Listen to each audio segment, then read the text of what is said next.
Hola, mi nombre es Jorge Arturo Castillo García. Soy el director de la Banda Sinfónica del Gobierno del Estado de Veracruz y es para mí un gusto volver a saludarles y presentarles el segundo episodio de la historia de esta centenaria agrupación.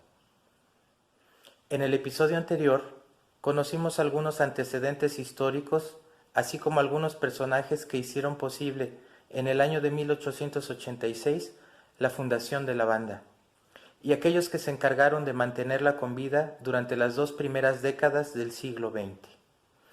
Vimos cómo el torbellino de la Revolución le hizo padecer diversos altibajos que estuvieron a punto de llevarla a la desaparición en 1915, y por testimonios de algunos de sus integrantes de aquella época, pudimos saber que pese a ello, nunca dejó de presentarse.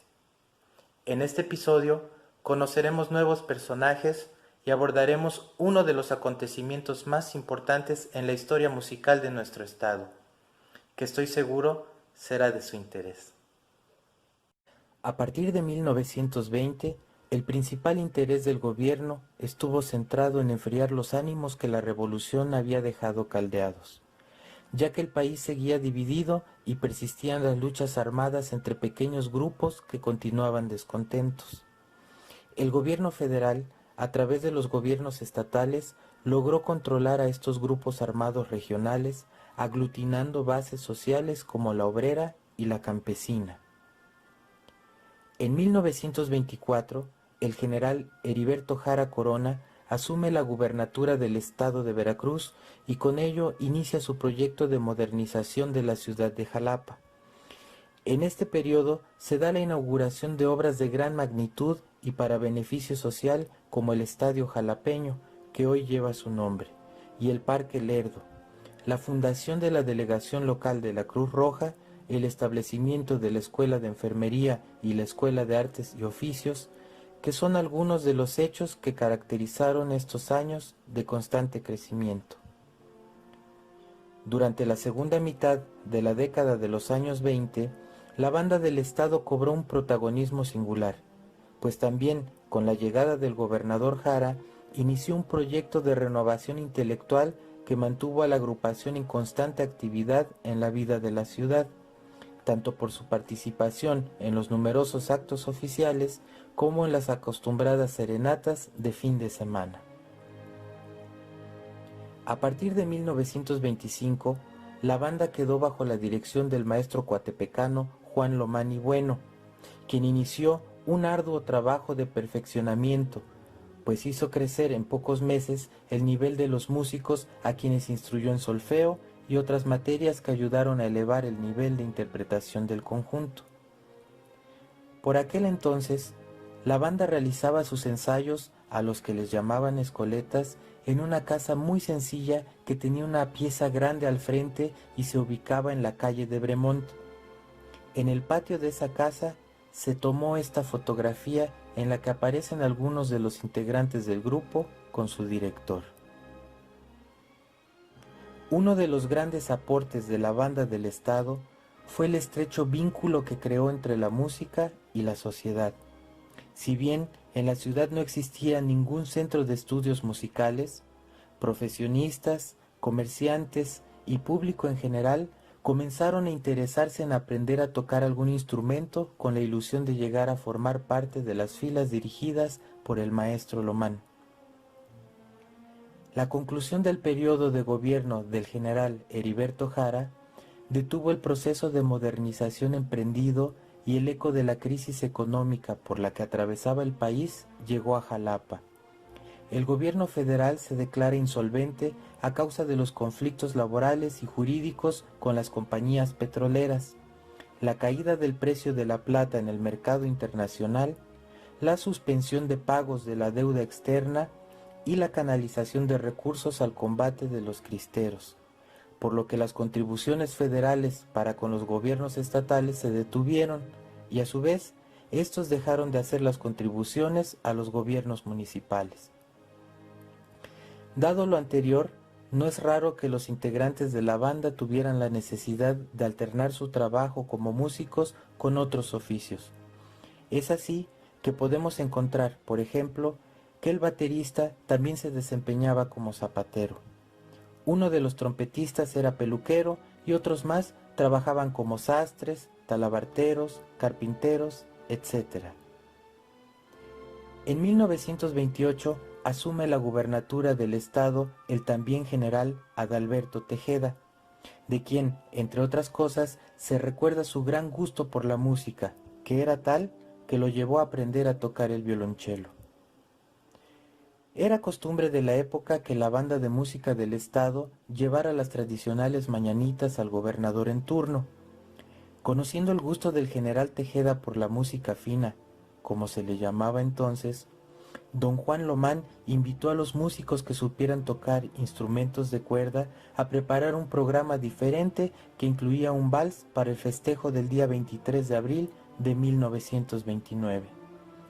Al gobernante le gustó tanto la interpretación que preguntó a los músicos si habría la posibilidad de formar una orquesta que ofreciera conciertos en la ciudad, a lo que el flautista y picolista de la banda, don Antonio N. Guzmán, respondió que sí.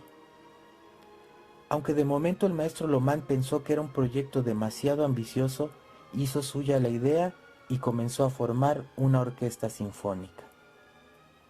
Se sabe que al término de los ensayos de la banda, algunos músicos se quedaban con su director para ser instruidos en algún instrumento de cuerda, en los que en pocos meses se fueron perfeccionando. Así comenzaba a cobrar forma lo que en el futuro se convertiría en la Orquesta Sinfónica de Jalapa, que diera su primer concierto el día 21 de agosto de ese mismo año de 1929, bajo la batuta de su fundador, maestro Juan Lomán y Bueno, y teniendo como solista al pianista Fernando Lomán, hermano del director, en el ya desaparecido Teatro Sebastián Lerdo de Tejada. Quiero presentar a ustedes el siguiente video que forma parte de un documental realizado por la Universidad Veracruzana titulado Jubileo, grabado en 1979 con motivo del 50 aniversario de la Orquesta Sinfónica de Jalapa. En él podrán escuchar un breve relato del maestro Francisco Lomán, quien fuera integrante de la Banda del Estado y miembro fundador de la nueva agrupación sinfónica. Mi hermano era director de la banda del Estado. En esa época, pues él siempre salió con la idea de hacer una orquesta sinfónica. Entonces la hizo precisamente con miembros que éramos en esa época de la banda del Estado. Entre ellos había muchos, por ejemplo, que no eran precisamente especialistas en el instrumento que tocaban en la orquesta, pero mi hermano pues tuvo la paciencia, por ejemplo, de preparar a muchos. El siguiente testimonio en video es del maestro pianista Raúl Ladrón de Guevara, quien fuera el primer graduado de la que hoy conocemos como Facultad de Música de la Universidad Veracruzana, y quien dedicara gran parte de su tiempo a la investigación de acontecimientos histórico-musicales de nuestra ciudad. Este material forma parte de un documental realizado por TV+ en el año de 1994 con motivo del 65 aniversario de la Orquesta Sinfónica de Jalapa. Pero no cabe duda que fue un acto de voluntad de varios músicos. La mayor parte de estos músicos eran miembros de la banda del Estado. Estaban muy contentos de tocar una banda, pero soñaban con tener una orquesta. Los que tocaban muy bien su instrumento de aliento para la banda, pues se pasaron a la orquesta. Faltaban violines, faltaba cuerda. Entonces, muchos de los instrumentistas de aliento se pusieron a estudiarlo y así pudieron tocar el violín. Es sorprendente ver los primeros programas y ver nombres de personas que después los conocimos como trompetistas o como tocando otros instrumentos. Los horarios de ensayo de la banda y la sinfónica eran dispares y la recompensa no se veía reflejada económicamente. Durante muchos años, la orquesta no contó con presupuesto y ambas agrupaciones existían con el mismo personal. A decir de músicos de la época, la Sinfónica era una orquesta muy humilde que no tuvo presupuesto propio durante 15 años y su personal vivía del sueldo de la banda. Al respecto nos comenta brevemente el maestro clarinetista Joel Pastoreza en el siguiente video, que también forma parte del documental titulado Jubileo. Época bastante bonita, ¿verdad? Pues, cuando estábamos con entusiasmo, de todo no importaba el dinero. Y que entonces, como ya lo dijo el maestro Paquito, pues no había sueldo, porque no era sueldo, era un pequeño sueldo bajísimo de la banda, pero la sinfónica no había nada más que obligación. El mérito era de la banda, comentaba el maestro Francisco Sánchez, quien tocó la tuba en ambas agrupaciones durante 53 años. Con el paso del tiempo, la situación para los músicos que pertenecían a los dos conjuntos se convirtió en un verdadero problema. En 1944, con Jorge Cerdán como gobernador del estado, la Orquesta Sinfónica de Jalapa se oficializa y sus músicos comenzaron a recibir un sueldo por su labor. Juan Lomán tenía que hacer malabares para organizar los horarios de ensayo.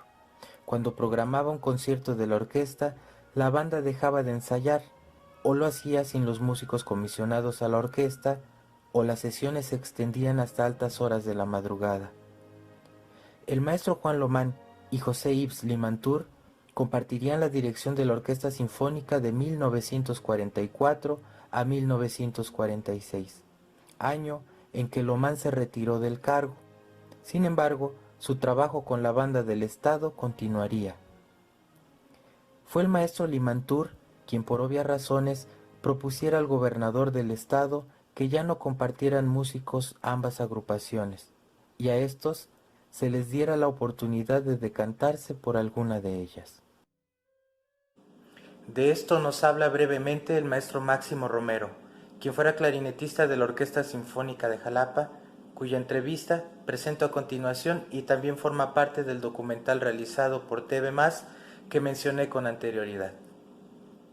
Entonces, dijo Limantour, señor gobernador, los músicos que quieran sinfónica, pura sinfónica, y los que quieran banda del Estado, pura banda del Estado, lo que ellos escojan.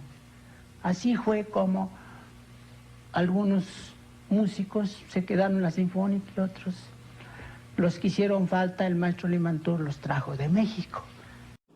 Aquí se separan las historias, pues cada agrupación debía seguir su propio camino y tejer sus propias memorias, pero indudablemente seguirán unidas por el recuerdo de aquellos grandes acontecimientos ocurridos en 1929 que marcarían de manera indeleble un antes y un después en la historia musical de Veracruz. Don Juan Lomán continuó siendo director de la banda del estado hasta que desgraciadamente en 1953 un derrame cerebral lo obligó a renunciar al cargo que tan dignamente ocupó por más de un cuarto de siglo. Ese mismo año, la aún joven Universidad Veracruzana le rindió un emotivo homenaje por su fructífera trayectoria. A la par de sus actividades como director de banda y orquesta, el maestro Lomán desarrolló otras actividades como la docencia y la composición, renglón en el que su producción fue vasta y de la que podemos nombrar himnos y marchas dedicadas a escuelas, así como a diversos héroes y personajes de nuestra historia, además de innumerables cantos y rondas infantiles. Juan Lomán y Bueno falleció el 2 de febrero de 1965. En el próximo episodio veremos cómo la banda tuvo que adaptarse no solo a los cambios propios del correr del tiempo, sino a los diferentes estilos de los diversos directores que estuvieron al frente de ella después de estar bajo la batuta de un solo director por un largo periodo de 28 años. Hasta entonces.